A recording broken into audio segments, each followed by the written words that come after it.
A Search in Vedic India, Chapter 17, Brahman as World. After dinner that night, Albert shared his understanding with Vimala. He said that he had recognized that it was only awareness that exists at all times and nothing else. This recognition is not just intellectual, but a direct understanding of the same. He explained to Vimala all the points he analyzed. As Swami said, after crossing the big first hurdle, that is, recognizing that his awareness is not just limited to the body, you had many revelations that confirmed the understanding, said Vimala, feeling happy that Albert recognized what needs to be recognized. Though I have confidence in what I recognized, we should meet Swamiji and seek confirmation whether my understanding tallies with the scriptures, said Albert. Then let us go to Swami in the morning, said Vimala. The next day they visited Swami after breakfast. As explained to Vimala, Albert informed Swami of the understanding he had on worldly objects and his thought analysis. When I had recognized that my eye awareness was awareness not limited to the body, I started feeling that all the objects in the world are within me. Since I am aware of the world only through thought, the analysis of thought should reveal the secrets of the world. When I analyzed the contents of a thought, I recognized that a thought was simply the apparent change in awareness, but there was no change in actuality. I noticed that in every thought, the subject eye awareness and the object are rising simultaneously. All the objects in the world are arising in the thought simultaneously with awareness, and therefore they have no independent existence separate from the awareness.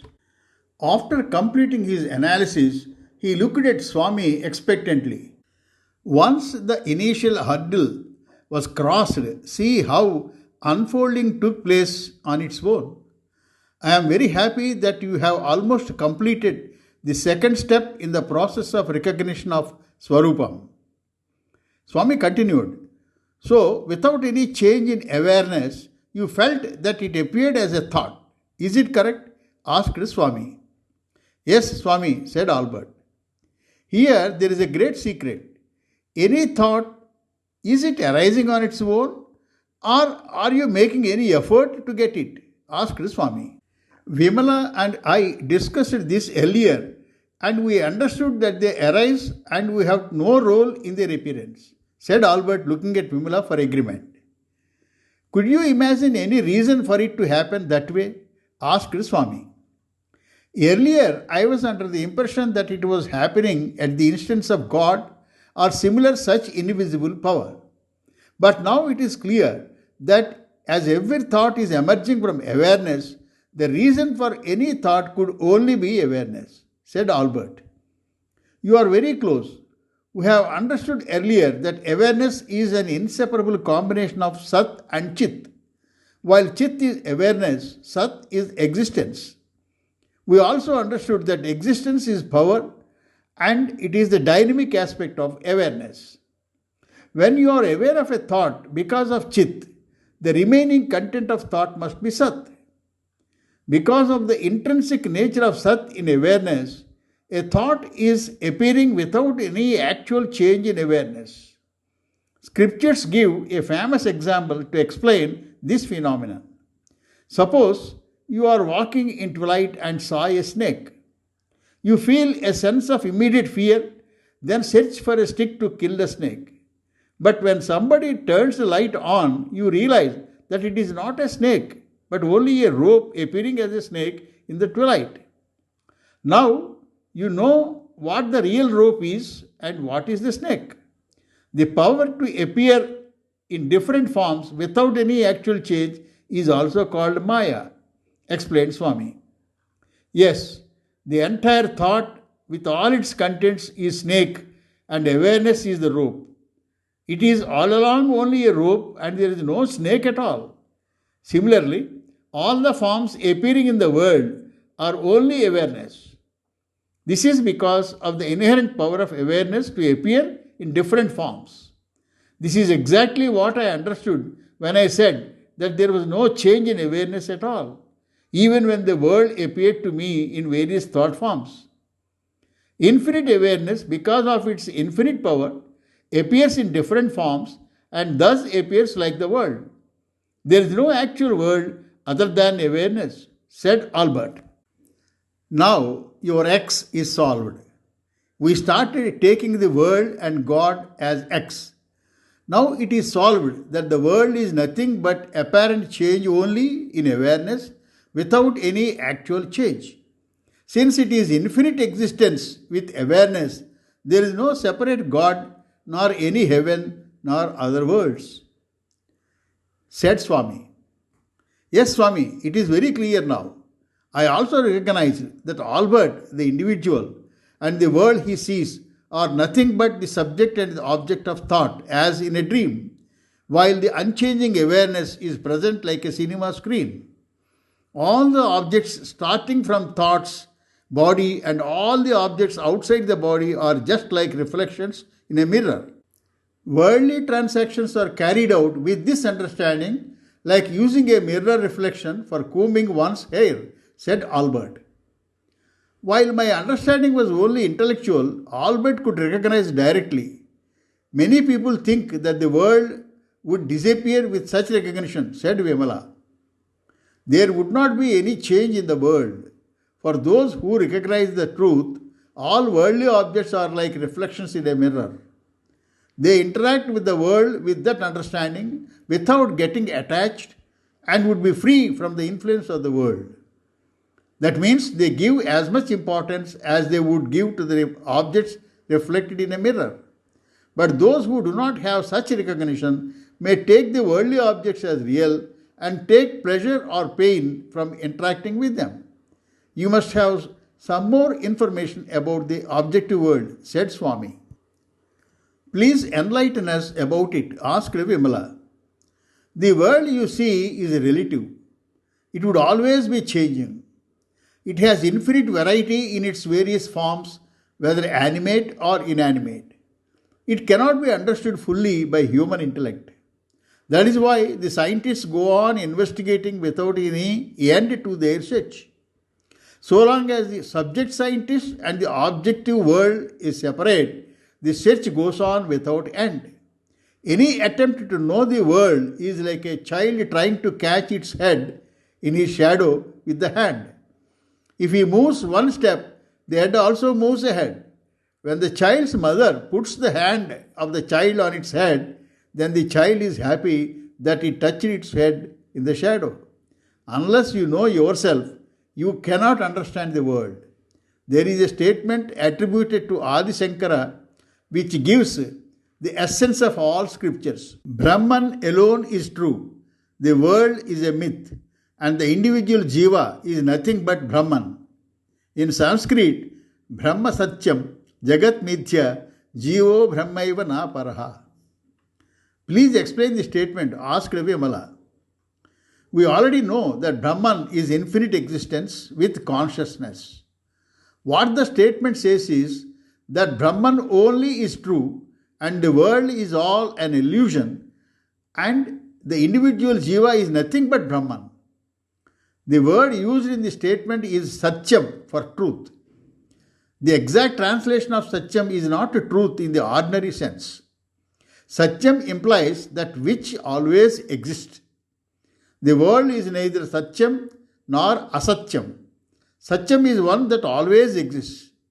Asatyam is one that never existed, like the horn of a rabbit. When we say the world is an illusion, we mean that something that does not exist but appears to exist. It depends on something else to exist, said Swami. Exists but does not exist? Could you please explain, Swami? Asked Vimala. It is like a blue sky or water in mirage. They appear to be so. Something else that appears differently. All the objects that you see in your dream are nothing but your awareness that appears as different forms. The best example is a rope mistaken as a snake in the twilight. Snake is never there. It is the rope that appears as a snake. Till somebody turns the light on, you feel the fear and all the accompanying emotions of seeing a snake. Only when somebody turns the light on, you recognize it as a rope. It is Brahman that appears as a world with different forms without undergoing any change in itself. It is also called Maya. Another close example is the reflection in a mirror. They exist, but at the same time they are not there, explained Swami. Yes, Albert has explained this to me. For those who recognize the truth, all the objects in the world are mere reflections in a mirror. But those who have not recognized the truth consider all the objects in the world to be real and then entangle themselves in the pleasures and pains emerging from the interactions with the world, said Vimala to the extent she understood. If awareness is taken as a mirror, all the objects in the world are like reflections in the mirror. Do you have any doubt here? Swami asked Vimala. If all the objects in the world are reflections, then what is the image? How can there be a reflection without an image? Asked Vimala. That is a very good doubt. But we have to understand one thing here. For any ordinary mirror, there would be a frame, that is, a boundary. If the image is in front of the mirror, the reflection appears in the mirror. But awareness is an infinite mirror without any boundary. Hence, there cannot be any image outside awareness. But where is the image? It must be within the awareness only. All the objects of the world must be within the awareness, and because of its power, it must be appearing as worldly objects without any actual change like the objects in the dream. That power is the Sat aspect of Brahman, known as Maya. If you ask how all these objects with different forms are in awareness, it is just like the entire banyan tree with all its branches is hidden in the seed, explained Swami. I tried to understand the different kinds of thoughts arising in awareness. It was clear that thoughts with different forms were arising due to inseparable power in awareness. Since thoughts were never separate from awareness and there was no change in awareness, it was clear to me that thought is akin to the snake in your example, while awareness is the rope remaining all along without any change, said Albert.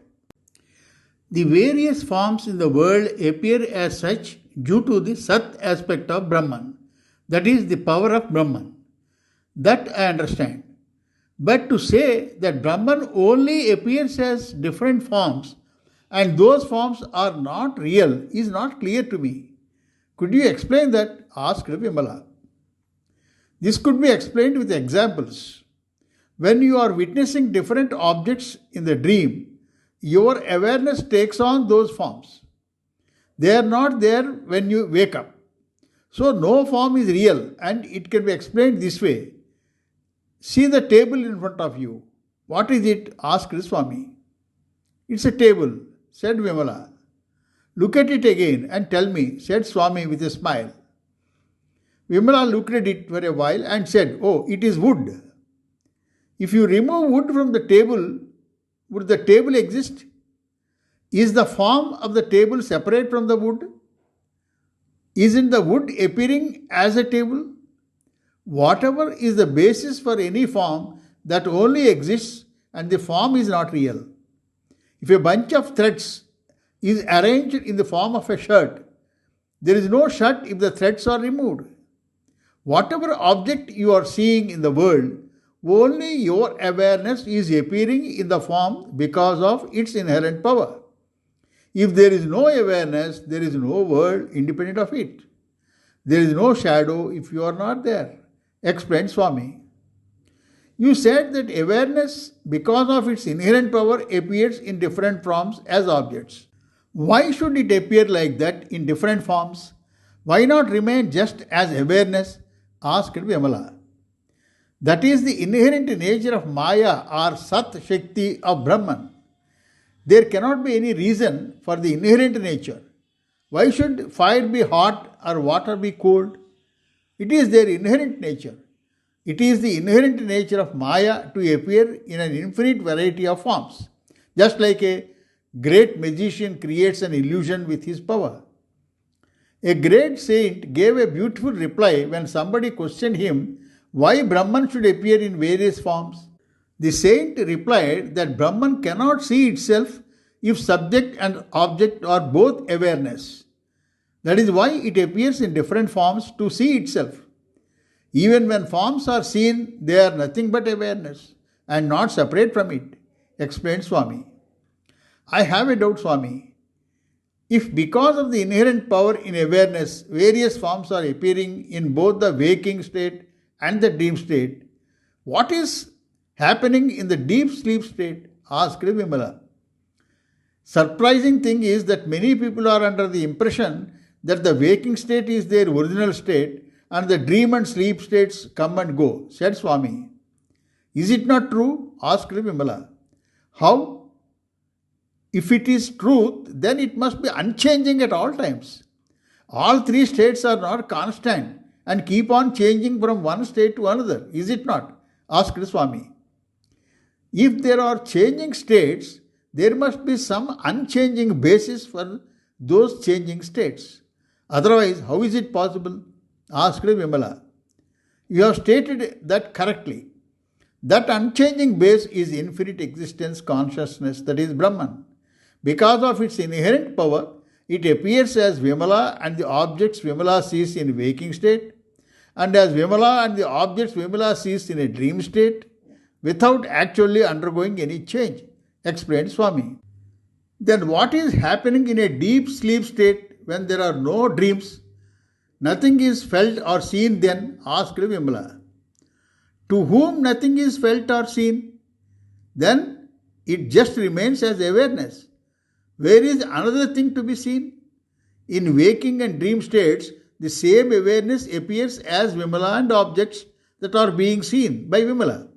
In those two states, impressions accumulated as Vimala appear as objects seen by Vimala due to the operation of Maya. In a deep sleep state, those impressions just remain without any projection, with awareness as a blanket covering awareness. The same power that appears as subject and objects in waking and dream states also appear here as a blanket, said Swami. I have not understood that fully. Could you please elaborate? Asked Vimala. Who is Vimala? On your eye awareness, impressions collected through the five senses accumulate and they form the personality of Vimala. For example, if you have learned some skills of karate before you sleep, during the sleep they remain subdued, and when you wake up, you continue where you stopped without the necessity of learning it again. That means the personality of the individual remains with eye awareness. Please note that the individual and his personality is nothing but the operation of power in awareness, explained Swami. Swami, I have a doubt. Is it correct to say that a person who recognizes Swarupam is not subjected to the three states of waking, dream and deep sleep, that is Avasthatrayam? And will he be always in a state of full consciousness? Asked Vimala. This requires more detailed explanation. Listen carefully. The infinite Brahman has infinite power to manifest in apparent forms without actually undergoing any change. This apparent manifestation of power, Maya, is its intrinsic nature. The Sat and Chit are inseparable, and therefore even in apparent manifestation, Chit aspect and Sat aspect are not separate. It is the power of Brahman that causes ignorance, and again its power only removes ignorance. The Chit aspect within the projected manifestation could remain ignorant, although it is actually part of infinite consciousness. That means it is under the ignorance that it is limited to the body and the world is separate from it. But while within the manifestation, due to the operation of the same power, the embodied Chit through inquiry recognizes the truth and that it is in fact infinite and its Chit is not confined to the body only. This recognition takes place while still in the projected manifestation. This is the Jivan Mukta stage. Are you following? Asked Swami. Yes, Swami. But who is a Jivan Mukta? Jivan Mukta is a person who recognizes Swarupam while still in the body. That means a person who recognizes the truth that his awareness is not limited to the body. This recognition does not remove one from the projected manifestation as the body still operates till Videha Mukti. Videha Mukti means dropping the body. This implies that even Jivan Mukta functions within the limitations of projected manifestation. The apparently manifested body functions within the limitations imposed by Maya, that is, Avastha Trayam. But the major difference is that Jivan Mukta recognizes the truth behind Avastha Trayam. He still sees blue sky even after recognizing the truth that it is not blue.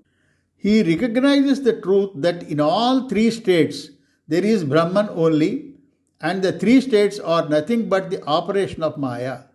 He lives in the transactional world with this understanding and therefore not affected by either waking, dream, or sleep world. Please note the difference between not affected and not subjected to.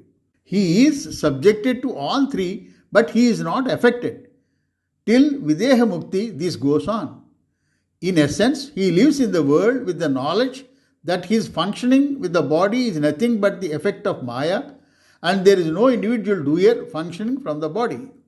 Thus, the difference between Jivan Mukta and other ignorant people is that while others are under the ignorance that they are doers, the Jivan Mukta is under the firm conviction that there is no doer in him. Consciousness is common for both. Ignorant person functions with the belief that consciousness is within the body, while the realized person functions with the understanding that body is within consciousness. All bodily functions are common to both. The main difference is that Jivan Mukta lives with equanimity, accepting whatever that happens. Pleasures and pains from the world do not affect him, explained Swami. Since there is a change in all the three states, waking, dream, and deep sleep, what is the changeless state? Asked Vimala. That is the infinite state of Sat Chit Ananda, that is infinite existence, consciousness, bliss. From that state, it appears to have changed into these three states without any actual change due to the inherent power, explained Swami. I know of existence and awareness, but what is Ananda or bliss? Asked Vimala. Just like Brahman has an inherent power to appear in forms without actually changing, it has another inherent nature called bliss, said Swami. What is bliss? Asked Vimala.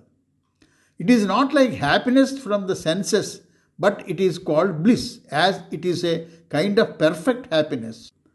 Suppose you recognize that your real self is infinite existence with consciousness. In that state, one would notice that there is nothing else except awareness. In such a state, there is nothing to be desired or to be known. In such a state, one is always in infinite bliss, said Swami. Is it possible to explain this with an example? Asked Vimala. Normally, when do you feel happy? Suppose you wanted to possess a particular necklace for a long time. Suddenly, your father has gifted it to you. You feel happy when you receive the necklace. But happiness is not in the necklace. At that time, you are just recognizing the happiness inherent to your nature, said Swami.